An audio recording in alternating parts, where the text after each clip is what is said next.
20 years ago, I came up with a hypothesis to explain much of what I had observed about the strange ways in which humans behave and the relationship between dancing and fighting. And that's what I'm going to be talking about in this video, which has been sponsored by Wix, the website people, but more of them later. Now, I was studying at Newcastle University in the psychology department, and I was studying evolutionary psychology, a branch of psychology which imagines that everything about human nature, our innate natures, has evolved, and therefore you would ask the question, well, how did this evolve? What problem was being solved by humans becoming this way? So one way to explain why we are the weird way we are now is you'd think, right, back in the Stone Age, in the environment of evolutionary adaptation, how were things then, and how might our instincts today have been appropriate in that context, even if they're not appropriate in today's context? Well, one thing that comes up again and again is that fun is not random. Now, there are people who say, oh, you know, we laugh because we like laughing. Well, that's not actually an explanation for why we laugh, because you have to think, well, why do we like laughing? We've evolved to like laughing and so forth. Well, why do we like dancing? All cultures around the world have dance in them. And yet dance is pretty pointless, isn't it? I mean, just a load of jumping about. You expend a load of energy, but what does it give you at the end of it? Do you have a table and chairs that you've knocked together? No. Have you ploughed a field? No. You've done nothing. You've just jumped around and now you're exhausted. Well, that requires explanation. If everyone around the world dances, then that suggests that it's in our innate nature to dance or to like dancing. So why? Okay, now some people would come up with explanations and say, oh, well, it's for fitness, or it's for community bonding. But the thing is, that doesn't actually explain dancing, because loads of things could act for community bonding. You could all build a building together, or sing a song, or recite poems, or go for a long walk, whatever. There are loads of things that you could do as a community. It doesn't have to be dance. That doesn't say why people dance. And there are loads of ways to stay fit that, again, are not dancing. You could just go for a run instead. Now, one thing is the grandparents' observation. If you ask your grandparents, or perhaps your great-grandparents if you're younger, how did you first meet each other? What was the first attraction? Very often, your grandmother or great-grandmother will say, oh, well, you know, he was such a wonderful dancer, you know, he swept me off my feet, such a lovely dancer he was. And you put the same question to great-grandfather, and he'll say, oh, well, you know, she was such a sweet thing in those days. You know, she was the prettiest girl in the room, I thought. Right. So what you'll find is that they very often met each other on the dance floor. Now, of course, dances today, as a community thing, are much rarer, but a few generations ago, even in a small village, there would be a dance perhaps every week, and so that was the way people tended to meet each other. But you'll also notice in the way I told those two versions of the story that the women seem to rate how good the men were at dancing as quite important for why they chose those men, whereas the men, not so much. And you can imagine, can't you? You imagine there are two women dancing, and one of them is amazingly beautiful, but she's not really that great a dancer. And the other one, wow, what an amazing dancer, but oh, crikey, not exactly an oil painting. Now, most men will find the good-looking, not very good dancer far more attractive than the very ugly, but really good dancer.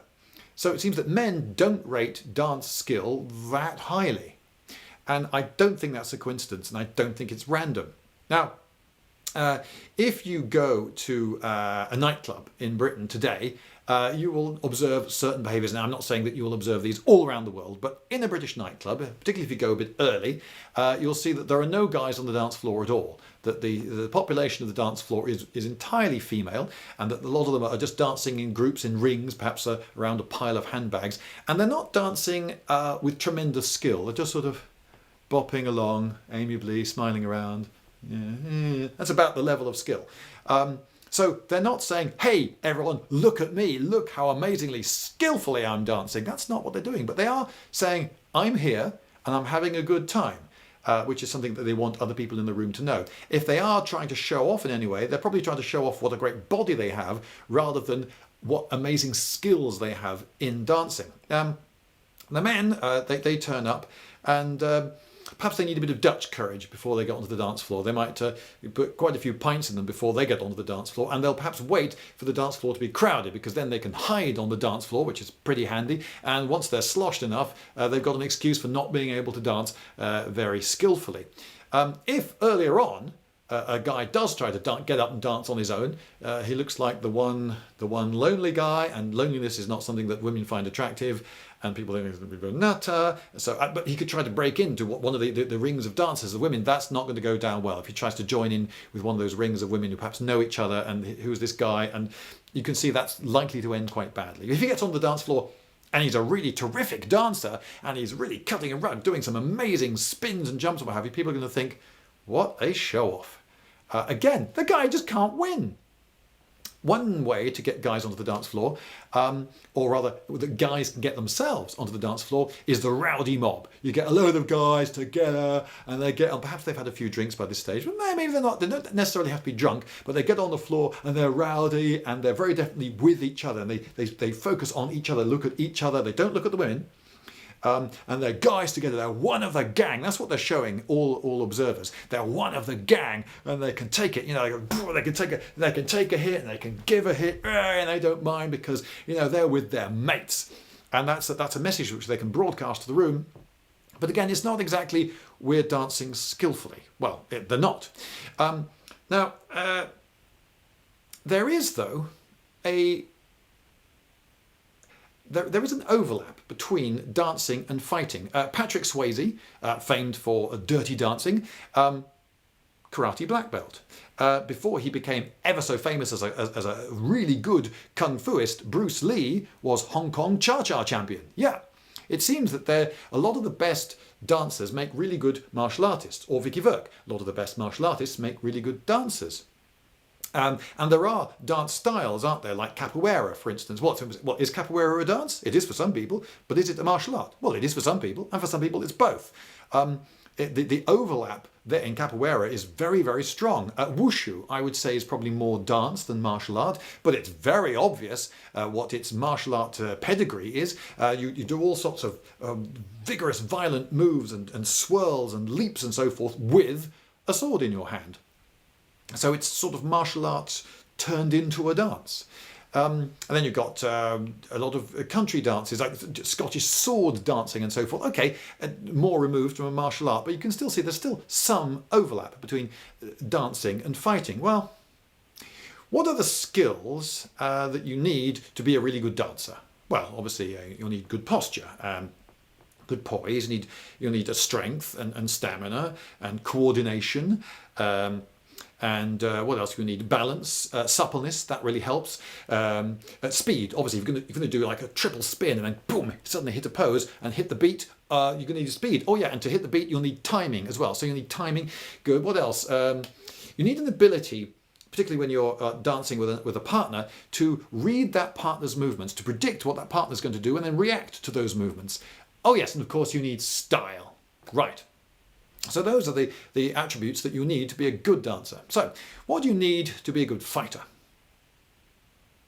It's the same list. It's exactly the same list, isn't it? Strength, speed, stamina, balance, coordination. But yeah, reading the other person. Yeah, in a fight, of course, you're reading your opponent's, not your partner's, movements and reacting to those. But it's still reading and predicting someone else's movements and reacting to them. It's just that you have a different end goal in mind.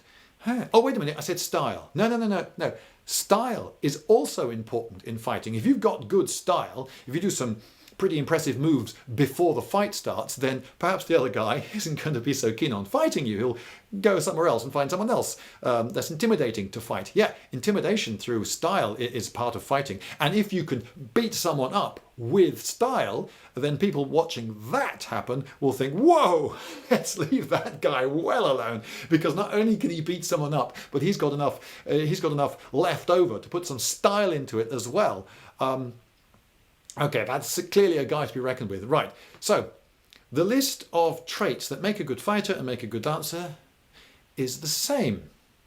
So if you're a woman in a tribe back in the Stone Age and you want to know which guy to bonk, to marry, to father children by, to be the father of your kids, you might want to know how good he is at fighting, because, well, you're going to be relying on that guy to protect you and your kids in the future. And of course, the main thing that your future potential husband will be protecting you from, it's not bears, it's not fire, it's other men. Other men are really dangerous things. That's the main threat. So you want to know, that can this guy defend you and your kids against other men? Well, how can you do? Well, clearly you just watch all the men fighting. Well, how are you ever going to do that? How are you going to get all the men in your tribe to fight each other? I mean, in earnest, and then do this in such a situation that you're going to get to see it and judge them. That's not going to happen. Well, you could get all the men to fight you. Well, that's not going to work, is it? I mean, all the men could probably beat you anyway, so you don't really gain a huge amount of information that way, and you're very likely to get horrendously injured. I don't even have to go. I don't have to explain that. That was a stupid idea. Okay, you could provoke a few men into fighting each other and then watch. Well, yeah, and this is a behaviour that some women do display occasionally, but it's no great way to win friends and influence people in your tribe. It's not really the most efficient. All right. How about you get all the men to dance every week? Then you get to see all of them. Nobody gets hurt, and you get to see to compare all their strength and stamina and style and speed and all those things. Yeah, that's good. And do you know what? I say it's actually better, because the ideal husband, I put it to you, is not a man who can fight and does fight. It's definitely not a man who can't fight but does fight. That's really bad. I mean, he's just going to get beaten up all the time. The guy's an idiot. You don't want to have anything to do with him. But what about a guy who can fight but doesn't fight? Ah, yeah, that's the ideal. Because a guy who can fight and you get to see him fighting because he does fight, he's likely to end up making a lot of enemies, isn't it? And if you are known as his wife and then you're the mother to his kids, you're going to be putting them in danger, because there's going to be so much enmity and ill will in the tribe against that guy. And it doesn't matter how good he is at fighting. If he keeps fighting all the time, eventually the other guys in the tribe are going to get too sick of him, and then a mob of 15 of them are going to jump up and down on him one day. And it doesn't matter how good you are at fighting, if there are 15 people jumping up and down on your head, you're going to lose. Or perhaps someone will sneak into your hut with a cricket bat when you're asleep and put an end to your bullying career. So yeah, a guy who can fight and does fight is not the ideal husband. But a guy who can fight but doesn't fight, yeah, he's not going to turn that habit of fighting on you and your kids. At least he's less likely to. Yeah. So a guy who's really good at dancing, that's a reasonably good surrogate for a guy who's good at fighting. It's a way of getting information. How good? It's like saying, women, by getting the guys to dance and watching them, they're asking the question, how good are these guys going to be at protecting me and my kids in the future? Right, okay, so it seems that you've got a very definite reason, if you're a man, to learn how to dance, because it's the way to impress the ladies. And it is noticeable, isn't it, that in a lot of tribes, the tribal dances resemble fights to some degree. In fact, some modern dances, like the Paso Doble, for instance, is a bullfight. But a lot of the tribal dances, one guy dances the part of some ancestral spirit, and then that ancestral spirit perhaps has an enemy who dances around with a spear and so forth. There's a fight-like a mock fight element to this, and it's all done in public so that all the women can see. Yeah, this is all beginning to fit. So there you go. So all men clearly should learn to dance, and they would want to learn to dance because that would be the way to win fair lady, which would mean that they would evolve liking dancing. So all men will love to dance. Oh, wait a minute. There's a problem with this. Men don't all love to dance. An awful lot of men really don't like to dance. So how do I explain that then? Well, I'll explain it in a minute. After I've talked to you about my sponsor. Hope you don't mind. Wix. Now, Wix, just in case you don't know, where have you been? Wix is a company that hosts websites and has a load of software online for designing websites. And it's a free platform, if you like. You can go there and you can you click various things. You can have a play with it, and you can design quite a professional looking, slick website. And one of the big advantages is that there's no coding at all involved. You don't need to know HTML or JavaScript or any of those. It's all done with means that if you're reasonably computer literate, I mean, if you're watching this video, you're probably reasonably computer literate, so you can fill in forms and you can click and drag and drop and do those things. So you can, using Wix software, you can create a website. And they have these things called apps. Now, I'm no computer expert. When I first started programming computers, we called it programming, and what we ended up with was what we called software. But now there are these things called apps, and I have no idea what the difference between an app and programming or software is, but they have these apps that create things like forums and blogs and galleries and calendars where you can keep appointments and all these sort of things. And so you can create a website with these quite complicated things on them. And I've done this. I have created a new website, but don't go hurtling there right now. There's not a lot to see there yet, but soon there'll be stuff on it. But it's called Lindybeige.uk. Why Lindybeige.uk? I imagine some of you are saying, why not .com? I mean, .com, that's the more common extension for a domain name. Well, it's UK is one reason, and UK was slightly cheaper than com, but also someone out there has bought Lindybeige.com. Now, it could be that they did this out of the sweetness of their heart, and they have every intention of handing this domain name over to me now that I could perhaps make use of it. A much greater likelihood, though, is that they're some sort of speculator who are hoping to blackmail me, a large amount of money out of me.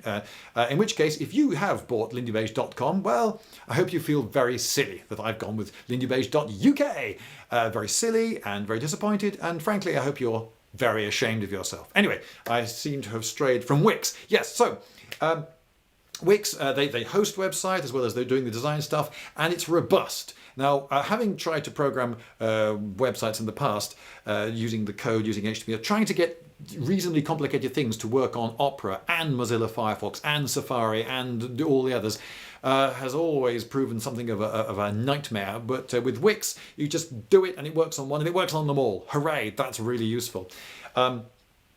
And on my new website, there is a forum. Yes, there'll be a forum. So people, I could never have coded for a forum myself, but there'll be a forum and there'll be a blog, possibly, which I might update reasonably often. Who knows? And other functions. There'll perhaps be a gallery, or there's nothing that's not working yet, but in time. Oh, and of course, a shop, because well, I've been running this channel now for 10 years, and in all that time, I haven't sold a single badge, not a single t-shirt, not a single coffee mug or shovel. And frankly, I think it's time that I started flogging tat. So again, there's nothing available quite yet, but soon there will be Lindybeige tat available. Right, so that's my site, which is lindybeige.uk, and the Wix site you can go to at, I can get this, https://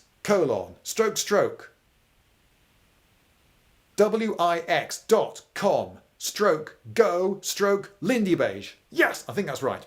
But if it's not right, this that you can see on the screen now, that is correct. Or you can just click the link in the description. That's so much easier. And then you can go to the Wix site, which is free to have a play on. As you can pay also for higher functions. If you want to do things like run shops and so forth, and take payment from people over the line, over the web. So there you go. Wix is my sponsor. Thank you, Wix. Now, back to all this dancing stuff. So I'm going to talk to you about the salsa effect. Now, some women that I was in correspondence with when I was researching all this talked about a romantic rush that they would feel when they were dancing. So it would seem to be a pretty good place to be, would be in close proximity, if you're a chap, to one of these women when they're in that sort of receptive mood. So going to a dance would be pretty good. Now, the salsa effect is an observation I made. See, I used to dance a lot of salsa. I don't so much anymore. And I also danced swing dances. Now, one of the difference between them is that with salsa, my partner would often switch off, but in a good way. She would perhaps close her eyes, and in her mind she'd be imagining that I'm a young Robert Redford perhaps, and she would just follow whatever I was leading. She would just go with the lead, and if you like, surrender to the rhythm, surrender to the feel of it all, surrender to my lead. And At the end of the dance, if it had gone very well, I should, I suppose, out of modesty, say that not always did it go this well, but she would, it was as if she was waking up. The music would stop and she would open her eyes and say, "Oh, thank you, that was really nice." Women who like salsa and prefer it to Lindy talk about how it is a more sensual dance. Now, I tended to prefer Lindy hop and swing dances where it's more of a conversation, it's more collaborative. So at the end, she says, we say at the end a sort of, "Yes, we did it! High five!" Sort of reaction at the end after a successful dance. Again, for modesty's sake, not all dances are necessarily that successful. But in Lindy hop and the swing dances, the woman tends to be a bit more of a creative partner rather than merely following. But all the people I know who do both salsa and Lindy, but who prefer salsa, were women. Because they, again, talked about it's a more sensual dance. They enjoyed it just sort of innately. They just enjoy just the movement and the music and so forth, and would just surrender to it and just drift off into this lovely hazy land. So it's as though they enjoy dancing for dance's sake, whereas for guys, they get more a kick out of dancing well. And there, I think, is a significant difference in men's and women's instincts with regard to this. Now, if dancing is the way to win fair lady, then you imagine all the guys are going to get out onto the dance floor, right? No, because my hypothesis is that women encourage men to dance so that they can then get information about them and make judgments. So if you are below averagely good at dancing, and that's half of all men, then by getting onto the dance floor with the other half, you're going to show that you're not really very good, and you're going to put the women off. So you'll be actually damaging your prospects of passing on genes by getting up on the dance floor. So that the bottom half, we can chuck those out. So now we've only got half the men who might be happy to get up on the dance floor. But now we've got the guys here who are, mediocre dancers, and perhaps they might risk having a bit of an off day, or maybe they haven't gone to lessons, they haven't learned the local customs, the particular steps of the particular dances that people do around here these days. So they're not going to be happy on the dance floor. So let's get rid of those. Okay, so now we've only got the guys who are good and who know how to dance in this area. But wait a minute, these guys are now, if they all get up onto the floor, these guys are the worst guys on the dance floor.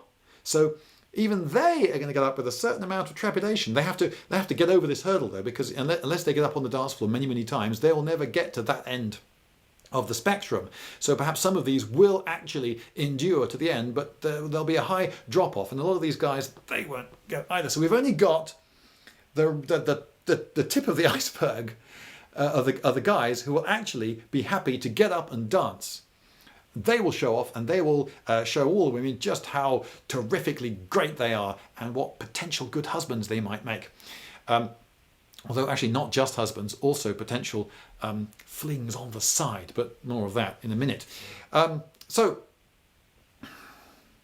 remember when I listed all those things, strength, stamina, what have you? I didn't mention bravery, did I? No, I didn't mention bravery. And of course you need bravery for fighting, don't you? Goes without saying.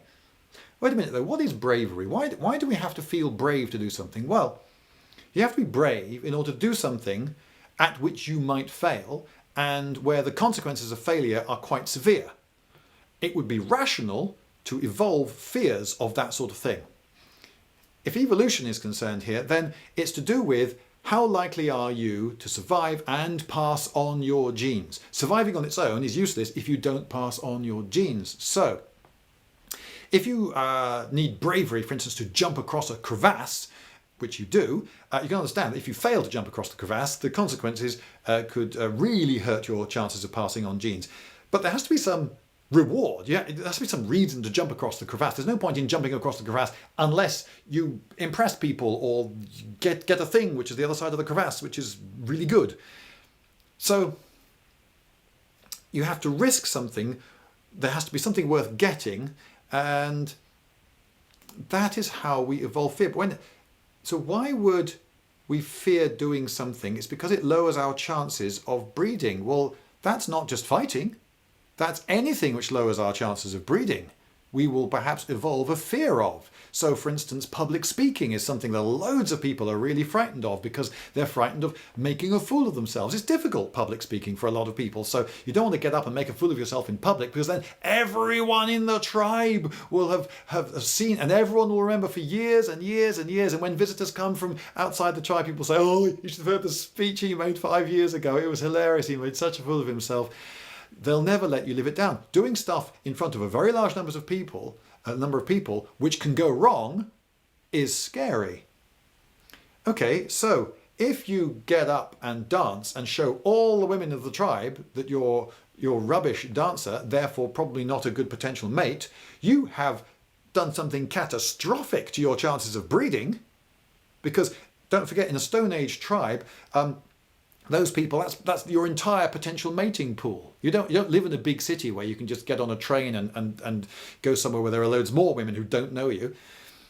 So yeah, it's potentially catastrophic. So you're likely to be quite afraid of getting up to dance, which means that it's brave to get up and dance, which means that women should really appreciate just how brave you are when you get up to dance.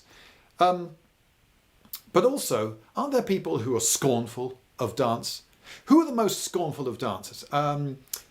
Precisely the people who have a vested interest, in evolutionary terms, in being scornful. Young men who are not very good at dancing, but who are perhaps attractive in other ways. So you've got the hard lad, who's one of the gang. So he's one of the gang, that's good. That's a major attribute which makes you attractive and safe if you're a male in this dangerous world. So you're one of the gang, you're quite hard, and you're cool, and you've got the right clothes and all the rest of it, but you're rubbish at dancing, rubbish.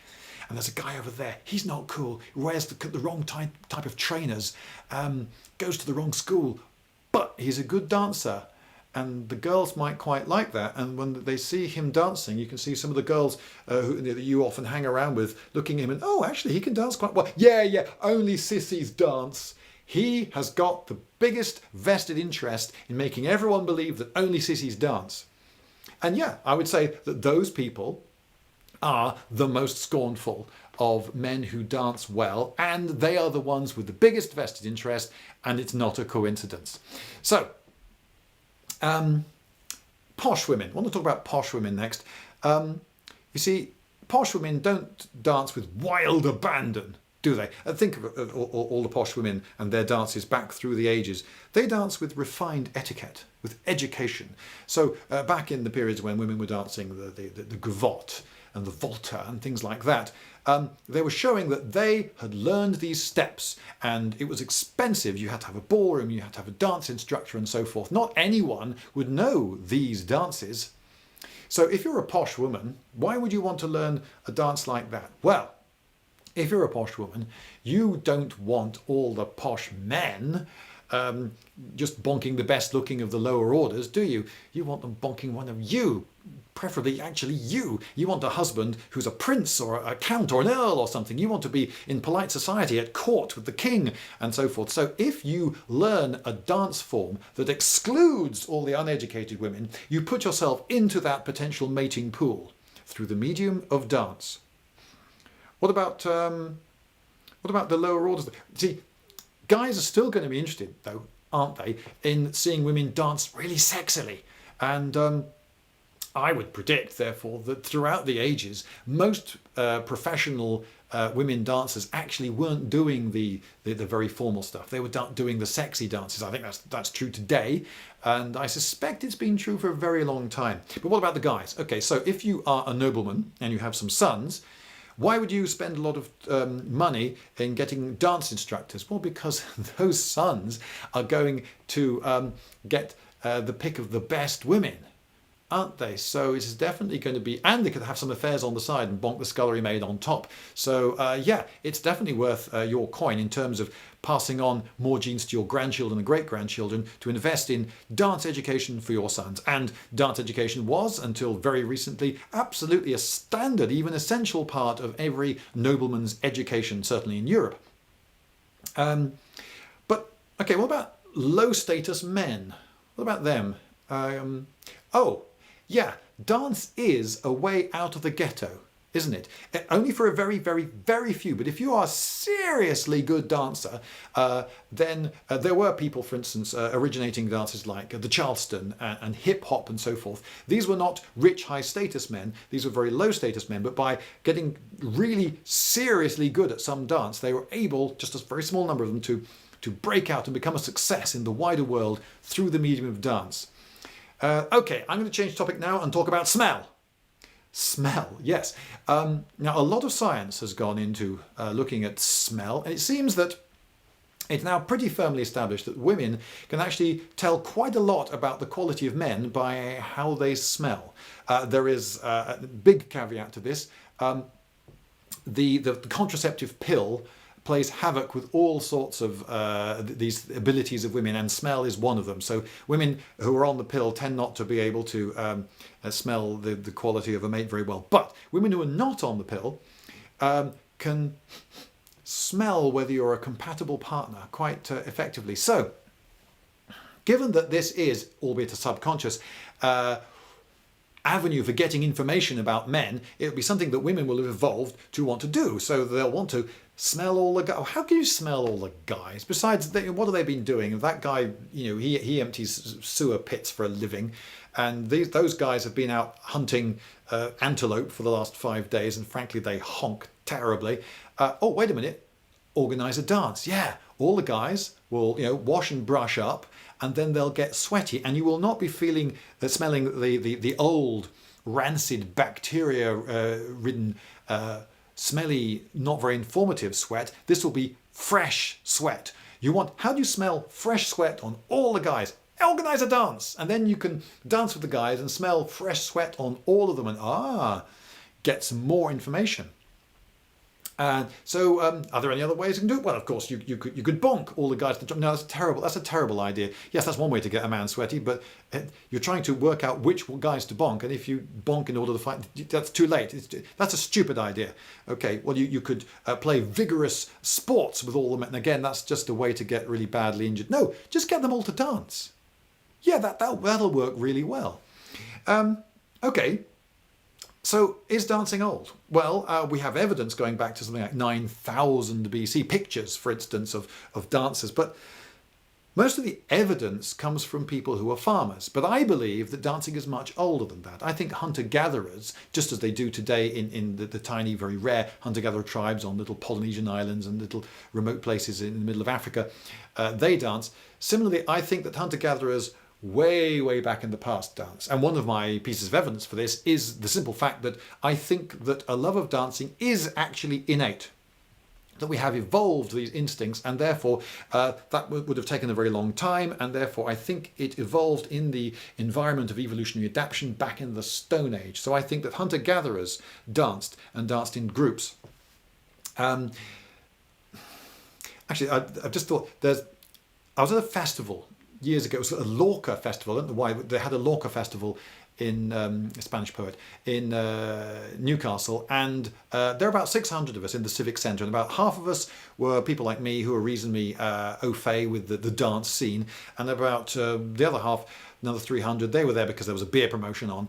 And anyway, I walked over to this girl and asked her to dance in a very straightforward manner, and she immediately just sort of looked to the side in that way which says, "Yes, I did hear you, but I'm going to pretend that I didn't hear you until you go away," sort of way.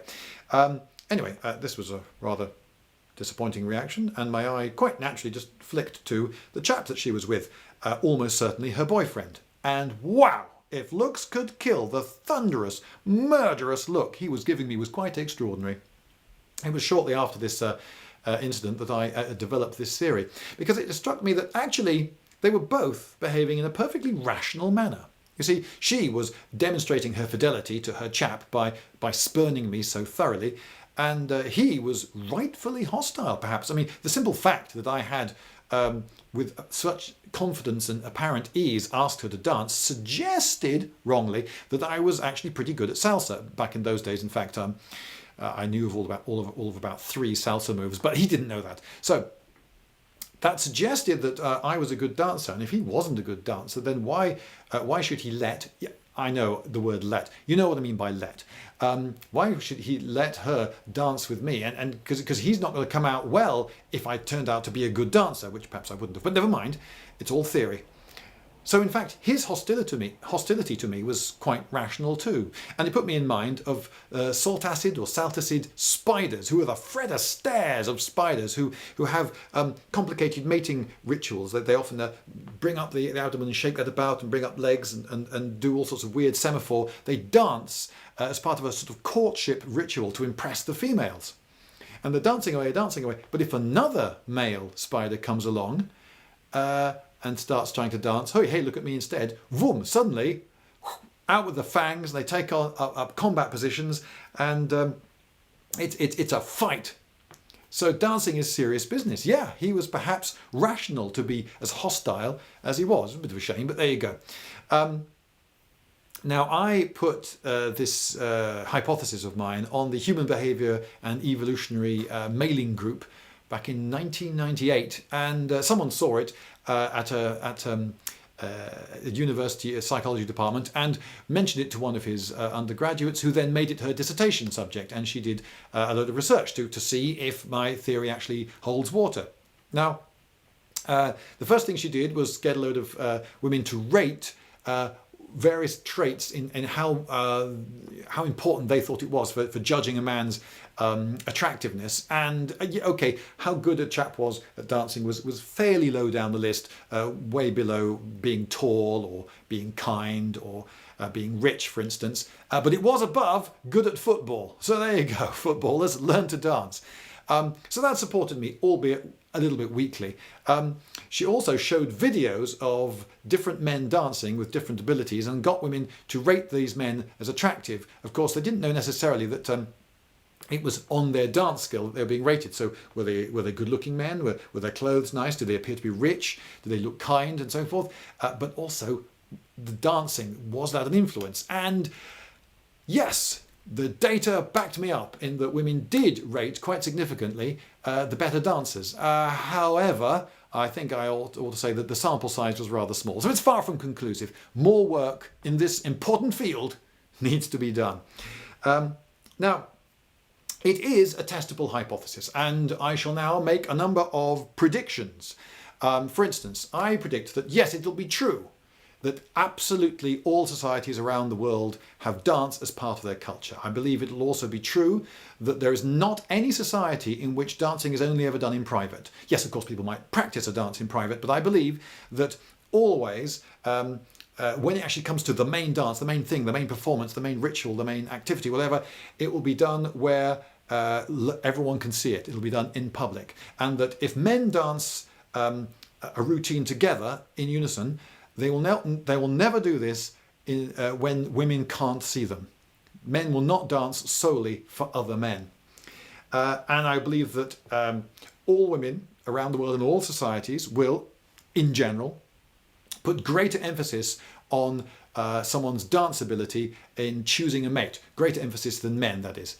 I also think that something else that would back up my hypothesis is that if people looked into how much women like dancing compared with how fertile they are. If they're at the peak of their fertile cycle, again, unless they're on the pill, which mucks everything up, but if they're not on the pill, then when they're at the peak of their fertile cycle, I think that is when they will enjoy dancing the most.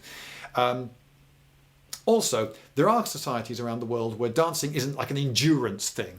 A lot of tribes, I've seen that they have these dances that go on for perhaps 12 hours. And my prediction is that in all societies where dancing for men is an endurance event, dances will be really simple. Like one of them, for instance, I know is just the jumping up and down dance. They just do this for hour after hour after hour. It's a way of demonstrating how amazingly fit you are. I think they will be very, very primitive, because why would that be the dance form that you pick? It'll be the dance form you pick if you're not actually a very good dancer, but you're reasonably fit. So if there's some guy over there who, he's got some moves, that guy, oh, wait a minute, no, right, let's level the playing field. I want everyone, we're going to do the jumping up and down dance, okay? I want to do the jumping up and down dance because I'm a rubbish dancer, but I can jump up and down for hours and hours and hours. So I'll actually win this contest. So that's what I'll make it, okay? And so no one will teach these dances because no one needs a teacher to just jump up and down or walk round and round in a circle or whatever it is. Whereas in societies in which dancing is quite complicated, then yes, this will be a learned thing, and there will be teachers, and a lot of the teachers will be men. I also think that someone, in order to back my theory up, will have to hypothesis. With all this data, it'll be turned into a theory. We need to find out whether it's actually true what they say, which is that men who are good dancers have more affairs, because that's the way they father more children and spread their genes into later generations more. So it has to be shown to be of evolutionary advantage to be a good dancer. Otherwise, the theory will rather crumble. So the hypothesis rather crumbles. So someone will actually have to back that up. It's anecdotally true, but is it actually true? And also, I would say that for the same reason, women would rate the future marital fidelity of good dancers as lower. Now, I don't know if this is true, but a number of women have said, oh no, I won't date a dancer. Of course, this could have been just their way of turning me down. But anyway, I'm determined, yes, this is my hobby, and I travel all around the world, and I dance with all these men all around the world in all these amazing locations. I have a fantastic time, but I won't date any of them because, as my mother told me, a good dancer will be trouble. You see, they rate the fidelity lower. But that's anecdotally true. Is it actually true? Someone needs to check. I also think that there will be quite a big difference between polygynous, that is societies in which men have more than one wife at the same time, and monogamous societies. Now, monogamy is something which favours men, and so women have got to fight against the drawbacks of monogamy. So in those societies, I think there'll be lots of dances where men and women dance together, not necessarily in couples in the European ballroom tradition, but like folk dances around the world where you have people holding hands in big circles and skipping around and so forth. Men and women dancing together will be the way that in the monogamous societies, women can find out lots of information about the guys and perhaps organise for themselves, the women being the huntresses, if you like, in this case, affairs on the side. They will find out the guys that they want to have affairs with. And if an attractive woman wants to have an affair with a guy, but yeah, he's married, we know, don't we, that she does stand a chance. This is a possible thing. And of course, this will have evolutionary consequences. Whereas in polygynous societies, polygyny is a bit rubbish for men. So how do polygynous societies, how do the men level the playing field? Well, I would predict that in polygynous societies, mostly, or more at least, the dances are men dancing with other men in unison to a fixed choreography. It's not creative. It's a bit like the Maori haka or whatever. So all the guys doing the same moves, all together at the same time. Now, of course, there's still some room for showing off, because if you're particularly good at it, you might put yourself at the front where all the ladies can see you and really go for it and do the same moves that everyone else is doing at the same time that everyone else is doing them, but just do them a little bit better. So there's still some advantage you can give yourself, but it does level the playing field quite a bit if all the guys are doing exactly the same moves at exactly the same time, and it becomes more, we're all guys together, we're all more of a group bonding exercise. And the last thing that I'm going to predict is to do with fear. Now, you see, my experience is that women in the dance scene really have very little sympathy or empathy with just how much bravery it takes a lot of guys to get up and dance. Oh, come on, get up and dance. What's keeping you down? Get out of your chair. Come on, join in. You'll be fine. You don't have to be good, say the women. And they seem to have no sympathy or empathy, because I don't think that women feel fear in the same way that men feel fear about having to get up and dance when they're not good dancers. So experiments need to be done where you've got some sensor in a guy's arm or whatever, and it's sensing hormones and the like flowing around through the blood, some of which will perhaps be associated with fear. And you ask them all sorts of questions, mathematics questions and loads of questions which are on different topics, just to sort of make them unsure as to what this test is all about. And then you say, right, well, for the next thing, these three women here are going to watch you dance in front of that camera. And sorry, what? I'm going to. You never said anything about. And this is what I think.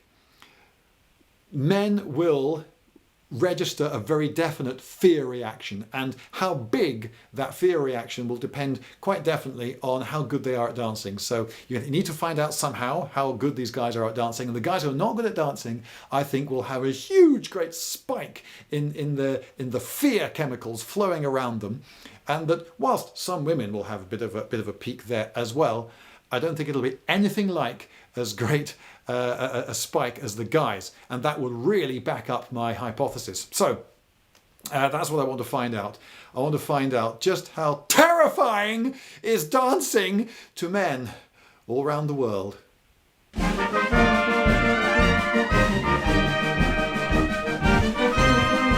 Lindybeige!